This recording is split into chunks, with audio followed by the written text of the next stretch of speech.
अगर आप किसी काम को बगैर जंग के तबाह करना चाहते हैं तो नौजवान नस्ल में फहाशी को आम कर दो।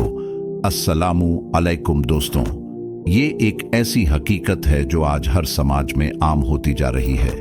आज हम एक ऐसे मसले पर बात करने वाले हैं जो बहुत से जवानों के जहन में छुपा होता है, लेकिन इसका असर उनकी पूरी जिंदगी पर होता है।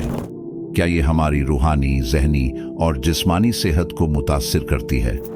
आइए इस पर तफसील से बात करते हैं और आखिर तक देखें, क्योंकि जो हम आखिर में बताएंगे वो आपकी सोच बदल सकता है। अगर आप इस वीडियो के आखिरी मिनट्स देखेंगे तो आप एक ऐसी बात जानेंगे जो आपकी सोच बदल देगी। इस्लाम हमें सिर्फ अपनी ख्वाहिशात के पीछे भागने नहीं, बल्कि उन पर काबू पाने की तालीम देता है। अल्लाह ताला कुरान में इरशाद फरमाते हैं, जो लोग अपनी शर्मगाह की हिफाजत करते हैं सिवाय अपनी बीवियों और लौंडी के, मगर जो इसके अलावा कुछ और चाहता है तो वो हद से बढ़ने वाला है। ये आयत साफ साफ समझाती है कि अपनी शहवत को सिर्फ हलाल तरीके से पूरा करना चाहिए। मस्टरबेशन एक ऐसी आदत है जो इंसान के नफ्स को बेकरार और उसके जज्बात को कमजोर करती है।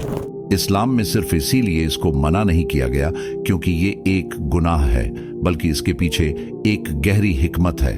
जब इंसान अपनी शहवत को बेलगाम छोड़ देता है तो उसका ईमान कमजोर पड़ने लगता है। उसके दिल में इबादत का मजा कम होने लगता है। नमाज में वो वही सोचता रहता है जो उसने देखा या किया होता है। ये आदत सिर्फ एक गुनाह नहीं, बल्कि एक नफ्सियाती और रूहानी दुख भी है। इस्लाम हमें यह भी सिखाता है कि इंसान को अपने नफ्स पर काबू रखना चाहिए। नबी करीम सल्लल्लाहु अलैहि वसल्लम, जो शख्स मुझे अपनी शर्मगाह और उसके गिरदो पेश की हिफाजत का जामिन बनाए, मैं उसको जन्नत का जामिन बनाऊंगा। ये हदीस भी इस बात की तरफ इशारा करती है कि अपनी शहवत को काबू में रखना और उसकी हिफाजत करना एक अजीम काम है जिसका सिला जन्नत है।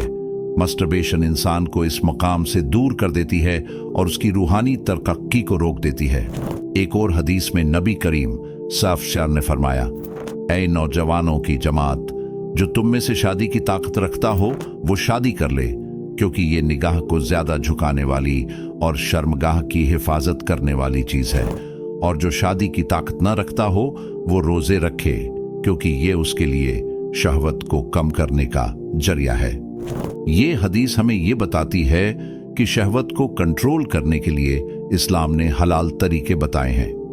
मस्टरबेशन एक ऐसी आदत है जो इंसान को इन हलाल तरीकों से दूर कर देती है और उसकी जिंदगी में फितने पैदा करती है। साइंस क्या कहती है? साइंस के मुताबिक मस्टरबेशन का असर इंसान की जहनी और जिस्मानी हालत पर पड़ता है।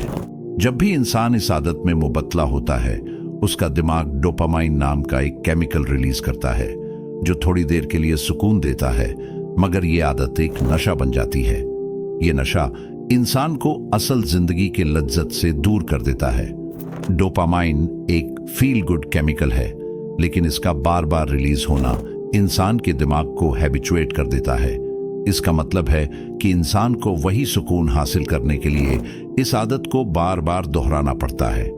ये एक खतरनाक साइकिल बन जाती है जिसमें इंसान अपनी जिंदगी के असल मकसद से भटक जाता है। स्टडीज के मुताबिक जो लोग इस आदत को बार बार करते हैं उनका सेल्फ कंट्रोल और मोटिवेशन कम हो जाता है।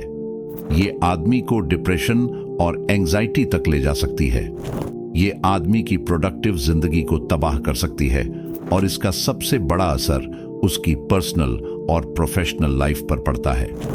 एक और साइंटिफिक रिसर्च के मुताबिक मस्टरबेशन का असर इंसान के हार्मोन्स पर भी पड़ता है।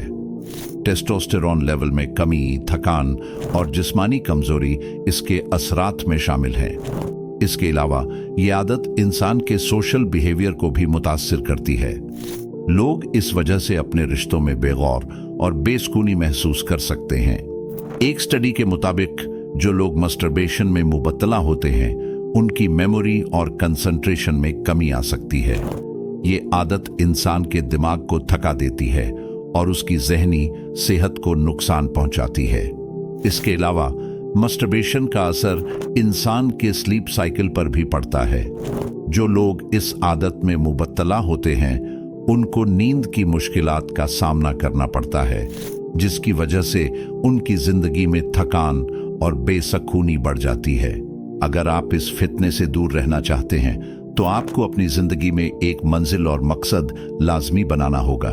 जो शख्स किसी बड़ी चीज के पीछे होता है उसका दिमाग छोटी बातों में नहीं उलझता। नमाज की पाबंदी, सेहतमंद लाइफस्टाइल और मसरूफियत इस मसले का बेहतरीन हल है।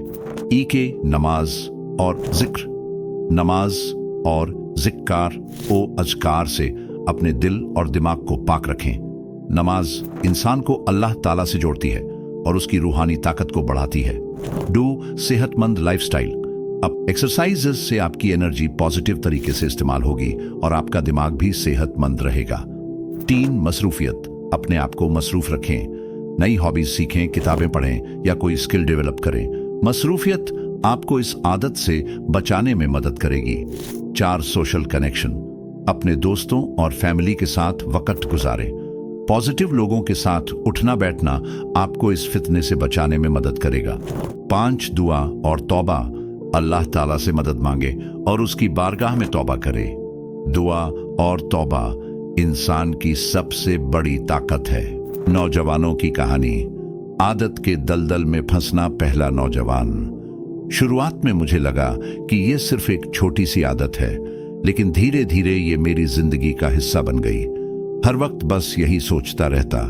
वक्त जाया होता रहा, नमाजें छूट गईं और एक बेखुदी की हालत तारी हो गई। मेरे करियर पर भी इसका असर पड़ा, क्योंकि मेरी मेहनत और ताकत बहुत कम हो गई थी। ये सिर्फ एक मजा नहीं, बल्कि एक दलदल है जिसमें गिरने के बाद निकलना मुश्किल हो जाता है। दूसरा नौजवान। मैंने इस आदत को शुरू में सिर्फ तजस्सुस, जिज्ञासा की वजह से अपनाया था, लेकिन जब ये मेरी जिंदगी का हिस्सा बन गई तो मुझे एहसास हुआ कि मैं खुद को कंट्रोल नहीं कर पा रहा हूं। मैं अपने घर वालों से दूर हो गया, अपने दोस्तों से अलग हो गया और अपनी पढ़ाई में भी पीछे रह गया। मुझे डिप्रेशन ने घेर लिया और मैं अपनी जिंदगी से नाराज हो गया। क्यों ये आदत तबाहकुन है? रूहानी नुकसान। नमाज और जिक्र से दूरी दिल को मुर्दा कर देती है। जहनी तबाही, डिप्रेशन, बेचैनी और खुद एतमादी, आत्मविश्वास का खात्मा। सामाजिक असरात। परिवार और दोस्तों से रिश्तों में दरार। अमली जिंदगी, करियर, तालीम और मकसद का धुंधला जाना। निजात के लिए 5 अमली इकदामात। 1. नमाज और जिक्र का एहतमाम। फज्र की नमाज को जिंदगी का मरकज बनाएं। अल्लाह से ताल्लुक मजबूत करने के लिए दिन में 5 वक्त की नमाज को तरजीह दें। सुबह शाम के अज़कार जैसे अस्तगफिरुल्लाह, ला हौला वला कुव्वता इल्ला बिल्लाह को मामूल बनाएं। कुरान की तिलावत से दिल को सुकून मिलेगा। 2. सेहतमंद जिंदगी अपनाएं। एक्सरसाइज। रोजाना 30 मिनट की एक्सरसाइज, चहलकदमी, जिम या योग से पॉजिटिव सोच बढ़ेगी। गरीजा। प्रोटीन, विटामिन और पानी का इस्तेमाल बढ़ाएं। जंक फूड और कैफीन से परहेज करें। नींद। रात 10 बजे सोने और सुबह जल्दी उठने का शेड्यूल बनाएं। 3. मसरूफियत। वक्त को मकसद दें। हुनर सीखें। ऑनलाइन कोर्सेज जैसे ग्राफिक डिजाइन, प्रोग्रामिंग या कोई नई जुबान सीखने पर ध्यान दें। मुसब्बत। सकारात्मक सरगर्मियां, बागबानी, किताबें पढ़ना या समाजी खिदमत में हिस्सा लें। Time table. दिन का हर घंटा प्लान करें। खाली वक्त शैतान का हथियार है। 4. समाजी ताल्लुकात मजबूत करें। घर वालों के साथ खाने का वक्त तय करें। वालिदैन से अपने मसाइल शेयर करें। नेटवर्किंग इवेंट्स या इस्लामिक लेक्चर्स में शिरकत करें। मुसब्बत लोगों की सोहबत अपनाएं। 5. दुआ और तौबा। अल्लाह की रहमत पर भरोसा करें। खास दुआ या मुकल्लिब अल कुलूब, सब्बित कल्बी अला दीनिक। ऐ दिलों को बदलने वाले, मेरे दिल को अपने दीन पर साबित रख। तौबा की आदत। हर नमाज के बाद इस्तिगफार करें। अल्लाह की रहमत से मायूस न हो। इज्तिमाई दुआ। घर वालों या दोस्तों के साथ मिलकर दुआ मांगे। अगर नाकामी हो जाए तो हौसला रखें। शैतान आपको मायूस करने की कोशिश करेगा, लेकिन अल्लाह की मदद हर लम्हा मौजूद है। अगर डिप्रेशन गहरा हो जाए तो किसी काउंसलर या आलिम ए दीन से राब्ता करें। आखिरी बात, ये जंग सिर्फ आपकी नहीं, पूरे समाज की है, को शेयर करके दूसरों को भी इस दलदल से निकालने का जरिया बने। याद रखें, अल्लाह उसकी मदद जरूर करता है जो उसकी राह में कोशिश करता है। अल कुरान। अपने मकसद को अल्लाह की रजा से जोड़ दें, फिर देखें कि कैसे आपकी जिंदगी बदल जाती है।